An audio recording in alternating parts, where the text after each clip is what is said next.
Batch, Mm. did you ever think that, well, one, over your many years of reviewing cars, that you would ever put a Mercedes up against a Peugeot? No, I didn't, Nicola. And specifically, Mercedes-Benz GLB electric and the Peugeot E-5008. Yeah, No. and two, that you would get to present again alongside me, the legendary Nicola Hume. So the GLB versus the E-5008. Oh, that's still too hot, It is a actually. bit. There's nothing in there. There's nothing in there. Nothing in What's there. It's the magic of television. Yeah. Can you tell? do it. Can you tell I do underarm?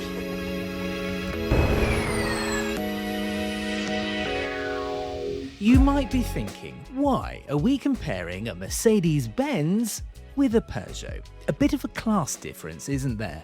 Well, the 7-seater electric market currently isn't as big as it should be. On the one hand, there are 7-seaters like the Citroën e-Berlingo and Vauxhall Vivaro Life, but these are nothing more than vans with windows. You could even say this about the VW ID Buzz too. And at the other end of the spectrum, there's the Kia EV9 and Hyundai Ioniq 9 twins, and the Volvo EX90, all of which are way more expensive than the GLB and E5008. Both are claimed to offer over 300 miles of range, and they are of a similar size. It's only really the forthcoming Skoda Peak that's going to offer something similar. Right, so we've got two 7-seater electric SUVs, and I'm going to make a very bold statement that I'm not sure if YouTube's going to like. Oh. I find the GLB a bit meh. Oh, really? You surprise me. It's a bit underwhelming Yes. for a Mercedes, and also I quite like the design language of Mercedes at the moment. Do you? I Yeah. think you're the only one. I do. I like the CLA. Right. I like the new GLC. I think the front grille of the CLA works really well. I think the front grille with the chrome on the GLC works really nicely. The front grille on here, because it's plastic and a bit blobby, it looks a bit tacky. A bit like me. Much like your face. Yes, thank you so much. I'm not particularly a fan. I've been driving it for a few days now, and it's not really turning any heads. I know it's not the kind of car that's supposed to turn heads, but no one really seems interested in this car. No. It drives perfectly fine, which I'll tell you about later. But design-wise, I mean, the door handles are quite nice because they're flush, a little bit of chrome on it, and the wheels are nice and small, so it makes the ride a bit nicer. But all in all, design-wise, lights are okay, but it's just a bit... For me, I don't know why this car has to look so miserable. Like from the Miserable? back, it's with the It is light. like that. Oh, It I'm a Mercedes. I'm so sad.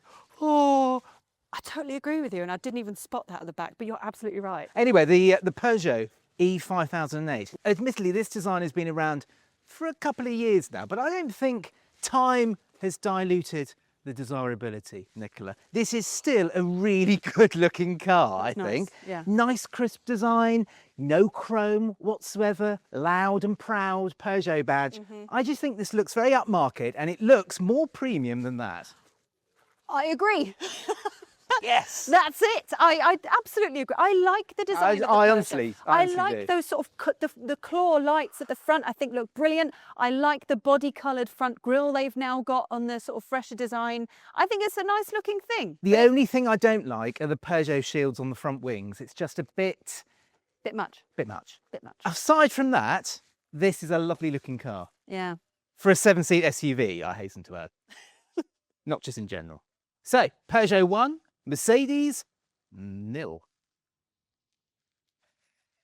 Welcome to the interior of the GLB. I think, in my humble opinion, this car wins when it comes to interior tech because this screen is incredible. I say screen because it's technically called the super screen, but it's not the same as the hyper screen that you get in the CLA and the GLC. This is different because it's technically 3 separate screens because we are in the Premium Plus version, don't you know? So it's all very fancy in here. So you've actually got a wonderful menu here. You can change how everything looks here. This whole entire menu like is bonkers. There's so much you can do within this. You've got a screen there for your passenger so they can muck about with things, watch some videos, do whatever the hell they want to do. But within here, you can on, what do we want? Ambient styles, that's what we want. We're currently on a mystical coast. But if you want something different, like colourful clouds, click on that bad boy and it changes and looks like colourful clouds. And that's all very nice. And then I wonder if it has the same. Hold the line caller. Aquarium, yes. We have an aquarium, a very high quality aquarium, so you can kind of feel nice and relaxed while your car is charging. So that's very nice. But you can also have, look, you can have forest mode and a forest. Then you can have a campfire mode. So if it's a cold, chilly evening, warm up over the campfire. So that's nice. It's all gimmicky stuff, isn't it? But it all works really well. I mean, every time I've got in this car, it's instantly connected to my Apple CarPlay. Everything has worked. Every button I press works every time. So that is a win for the GLB. You've got your driver screen here. That, I think, works pretty well. It depends on your driving position, because sometimes it can kind of block in the steering wheel. The position of the steering wheel kind of blocks a little bit of the information there. But for me, it's okay. But if you are of the taller variety, you might want to try before you buy it, because it's not only that, it's the center console makes this feel quite cozy. So if you are quite long-legged, try before you buy, because it might feel a little bit tight for you. Got your wireless charging here. Bit of storage inside there, just a little bit there, couple of cup holders, some storage underneath here. You've got your volume controls and buttons along here, and you can change your driving styles here using the dynamic select. But I want to point this out to you, that while you're driving, if you want to change your drive modes, you really have to lean forward to do it. Change your drive modes, and that might become irritating. Also, there's two other things I want to point out to you while I talk about this screen. Number one, your ambient lighting. Now, you've got loads of different choices when it comes to your ambient lighting, and they do look really, really nice at night time because it shines around the vents and that all looks stunning. But at night, you get a reflection of the lights from here on your wing mirror. Because I was driving last night, dark, and I'm looking over and there's just like a purple ring there. And I was like, what is that? And then I realised it's a reflection of that. So remember that. Plus, if you live in a really quiet place, you have a selection on here of sound experiences. Now, while you're driving, you can basically have different noises that the car makes as you pull away. So you can have like a fake band or whatever you want. So say, for example, we're going for fractal fusion. Makes noises like that. When you pull away, it kind of goes wah, wah, wah, wah, wah. When you pull away and makes cool noises. But it also means when you park up and you get out the car, you can still hear it playing. And I parked up very late last night. It's probably about midnight. Got home, very nice quiet street, and I had to get the car plugged in. So I'm rushing over to my charger. Meanwhile, the car's going from outside the car, and I completely forgot it's because I left these on. So if you live in a quiet place, turn everything off. Otherwise, you're going to annoy the neighbours. But materials in here are very nice. Seats feel very comfortable. That feels, yeah, very nice soft touch stuff. It is a nice place to be. I do like this interior. It's all right back here. This doesn't feel very Mercedes, purely because of this and the sort of cheap netting. But it's fine. I mean, you've still got a nice flat floor. You can move the seats. Hang on a minute. Forward, all the way back. Forward, all the way back. Now, that's obviously if you've got passengers back there, you want to make a little bit more space. You've got a couple of charge ports down there. You've got some vents there, a little hole there, so it makes it look like a very adorable face. It's very airy back here. That's probably because of the panny roof, so it's a very pleasant place to be. I mean, obviously, it's a 7-seater car, so you want to know how easy it is to get in the rearmost seats. Well, more on that later. You know, I'm just going to be totally upfront and honest with you. I love this car's interior. Stepping into the E-5008 after getting out of the GLB, I feel as though I'm in the future. The GLB to me feels like some dreadful nightclub. Here, I feel as though I'm in some kind of cool boutique French department store. The design, even though this car is a few years old now, the design to me still looks absolutely bang on. I love all the the shapes and the creases and the curves and the materials as well. Not just the sense of high build quality you get in here, but I like the different materials and the textiles. Like there's stuff on here and all across the dashboard, and in here this scalloped out bit, which is where the ambient lighting is actually, and it looks absolutely fantastic at night. But it's also the material on the seats. It all feels nicely considered, nicely thought out, lovely attention to detail, and the build quality, to me, I think is absolutely tip top. It's not just the design and the sense of quality I like in here, I also like the attention to detail in terms of the practicalities. This has to work as a family car after all.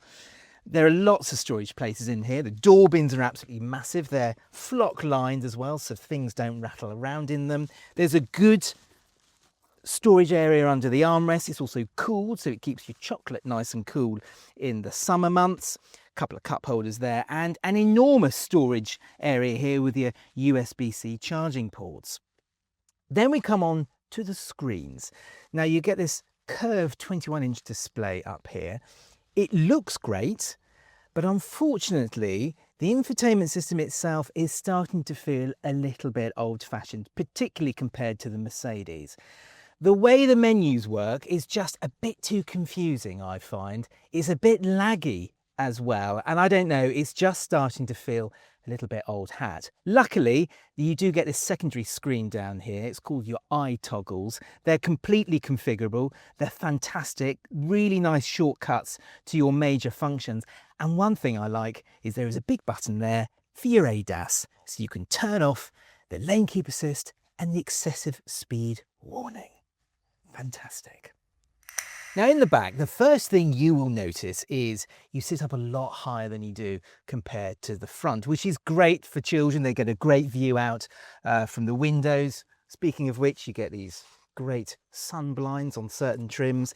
Every single E-5008 comes with air conditioning in the back, which is essential in a family car, I find. Little nets on the back of the seats as well. But there is one kind of downside to this car. Now, the previous version of the 5008, which admittedly didn't come as a pure EV, had 3 individual seats back here.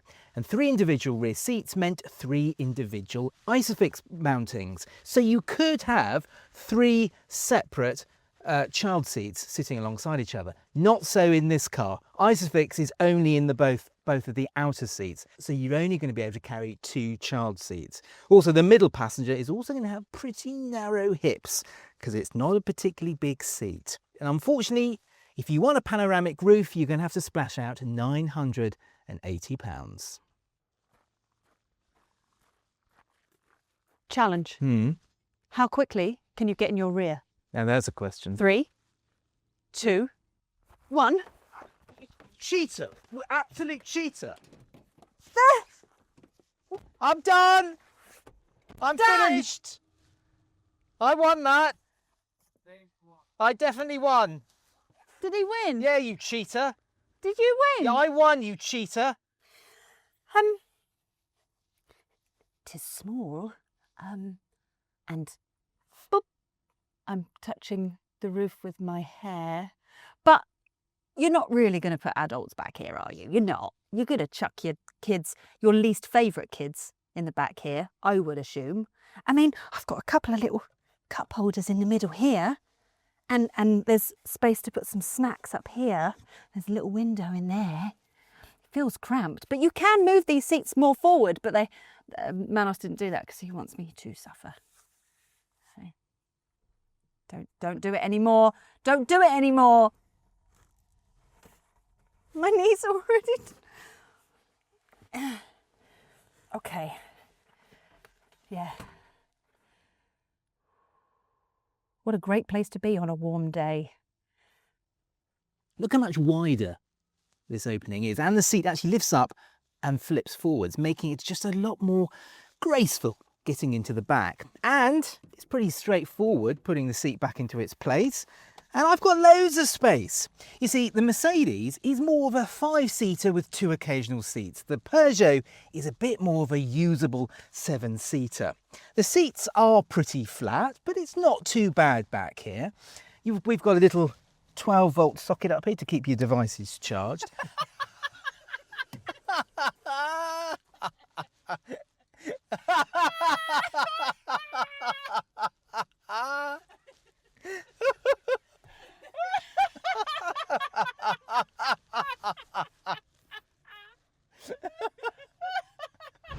Anyway, I would quite like there to be some ventilation back here, and take a look at this. Whereas the Mercedes has got 2 proper cup holders, here we've got this. The meanest, most miserable cup holder you have ever seen.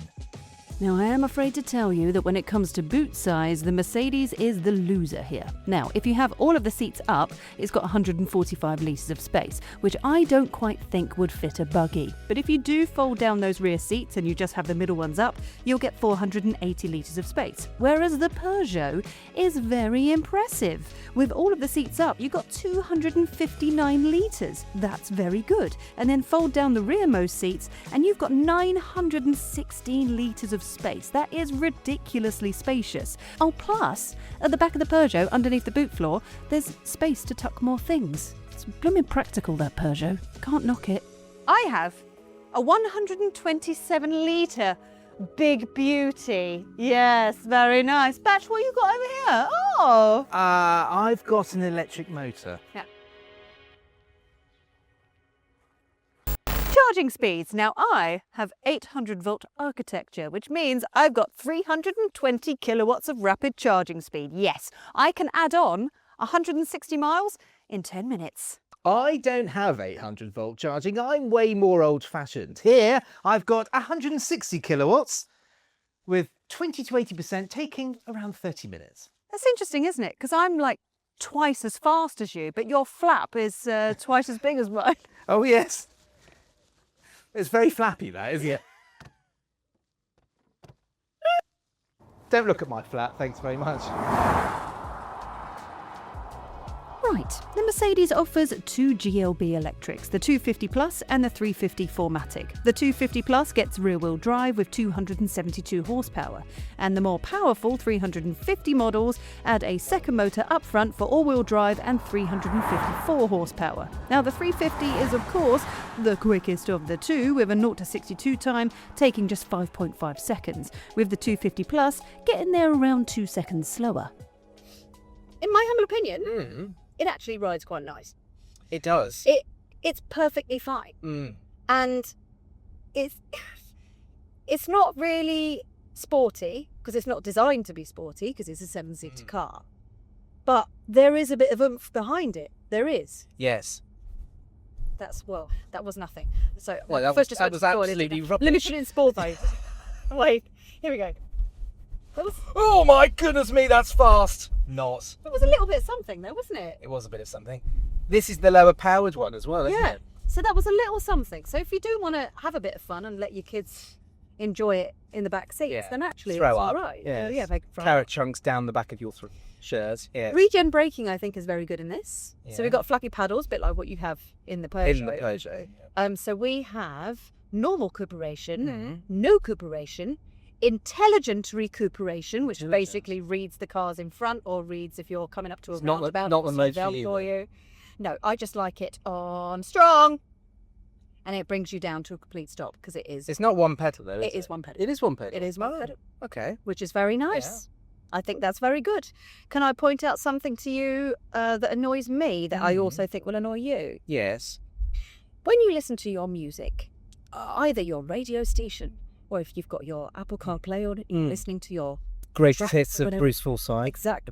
Yes. Yes. Those bangers. Yeah. And say there's a couple of bad ones and you want to kind of skip a few.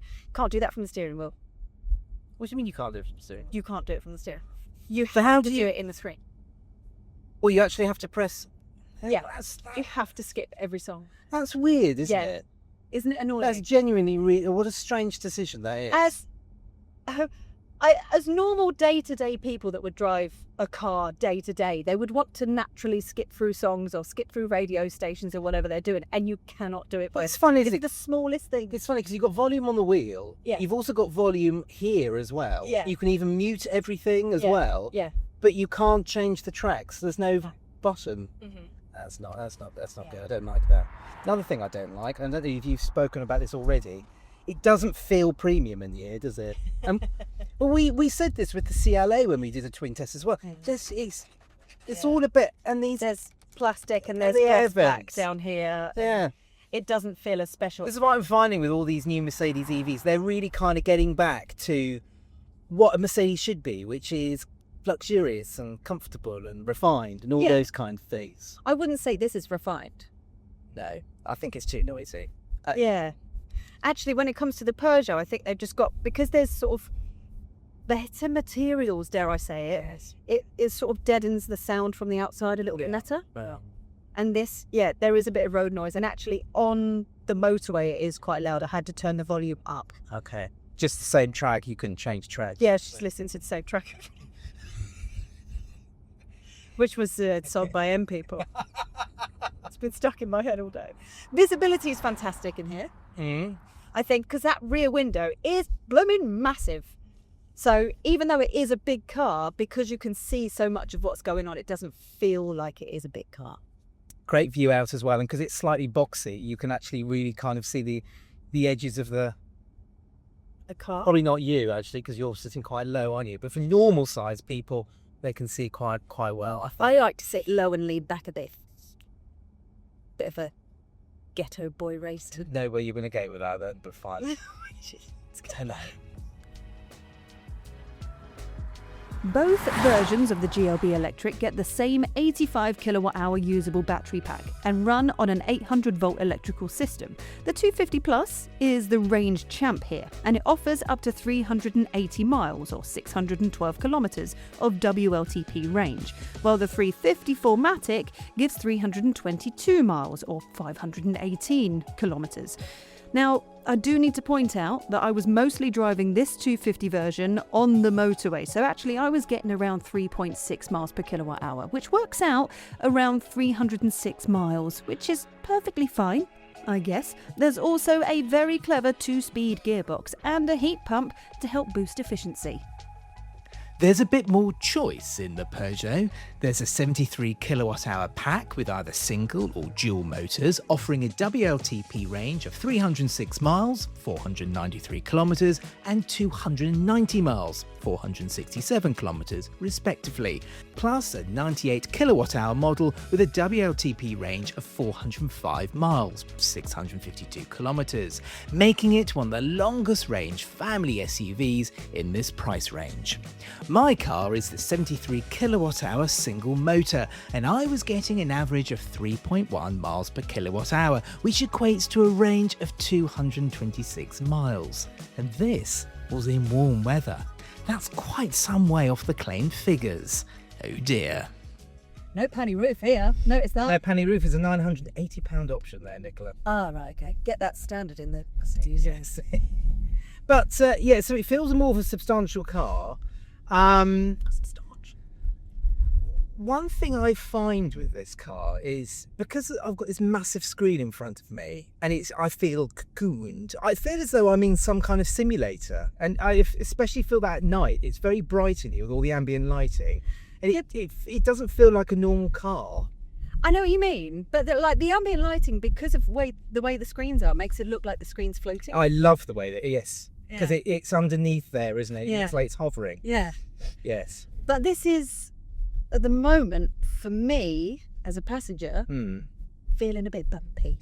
It is a bit jittery, and we've got the 19-inch wheels on this, which top spec cars get 20s, and it never kind of settles down the ride in this car. It's a bit bumpy. Which for a French car is not good enough. And I think the Mercedes rides better than this. Yes. I think the Mercedes is built for more comfort, that kind of thing. So this is quieter. This is quieter. And the seats are more comfortable. And the seats are more comfortable as well. Small steering wheel. I know this is a bone of contention. Try before you buy with a Peugeot. Try before you buy. Yes. But I think the 5 and the 3008 as well, but especially the 5008, it works. I think it works really well. I mean, I like to have the steering wheel up in its highest position, yet I can still see all the dials, and it does give a slightly sportier feel to the way it goes around corners. Makes it feel like it has strong chuckability. Have you said that before? I have. It's one of my favourite things to say. Strong chuckability. But anyway, right, performance-wise, this car is around 2 seconds slower to 62 than the Mercedes, and my goodness me, does it feel it. Now, you've got to sort of substantiate all of this. This is a family car. That's the third time he said substance or Qualify this then. Yeah. It's not supposed to be the fastest car in the world, but I would like a little bit more speed from it. And if you had 7 people on board, it's not a fast car at all. But it's not meant to be. I know it's not. And the handling is more roly-poly than the Mercedes. It is, yeah. So the body does tend to lean in corners. But again, it's a 7-seat SUV. What do you expect? What do you Nicola? expect? But also, I have done, I think it was last year actually, I went to Le Mans with Peugeot. Yes. And we drove down to Le Mans in 5008s.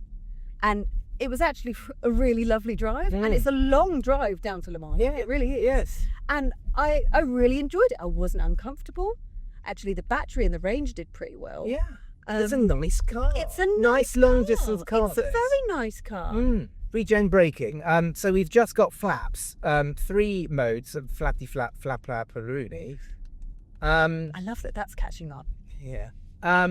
Not quite 1 pedal, but it's the third setting's pretty powerful.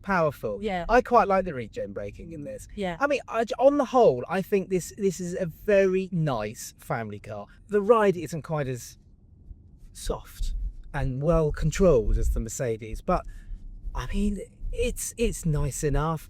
It's quieter than the Mercedes. I think the perfect way to describe this car, Nicola, is pleasant. Oh. It's a pleasant car. It's really nice to be inside. It's nice to drive, stress-free. It's just been nice. Pleasant. Agree? I agree.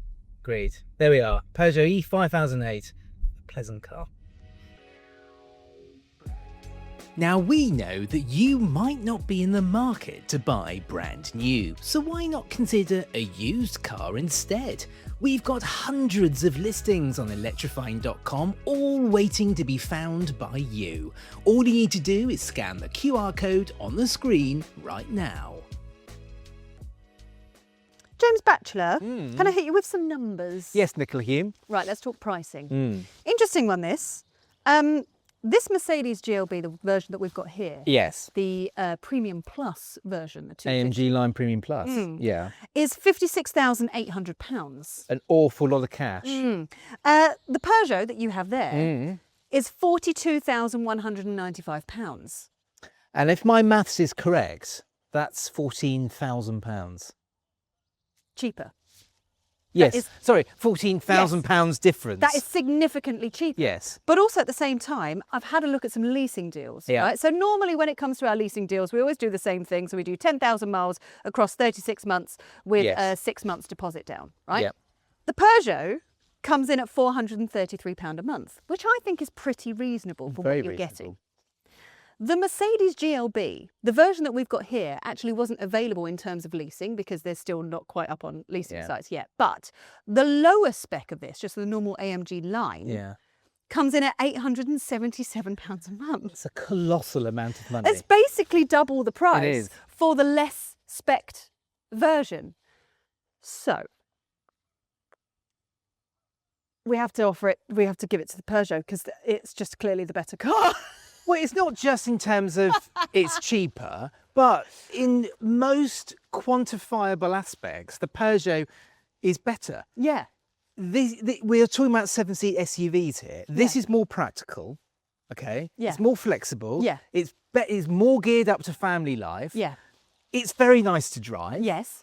Okay, there's a slight hiccup when it comes to efficiency, but you've just got to bear in mind you are saving £14,000 compared to that. And I don't think this looks £14,000 less than that. It doesn't. And I would say there are 3 positives to this Mercedes. One, that the middle seats have slightly more space than they do inside the Peugeot, even with Yes. people sat in the rear seats. So that's a positive. Yes. The technology inside, the screens, and Undoubtedly everything work better. beautifully. Yes. And it is more efficient. Yes. Oh, and it does have a Frunk. So that's also a plus. Yes. But I think the complete package and the price, I would rather have a Peugeot instead of a Mercedes, which is a Peugeot crazy thing over a to Mercedes-Benz. In all the years I've been doing this job, I'd never vote for a Peugeot over a Mercedes. But Yeah. that day has come. say. Yeah.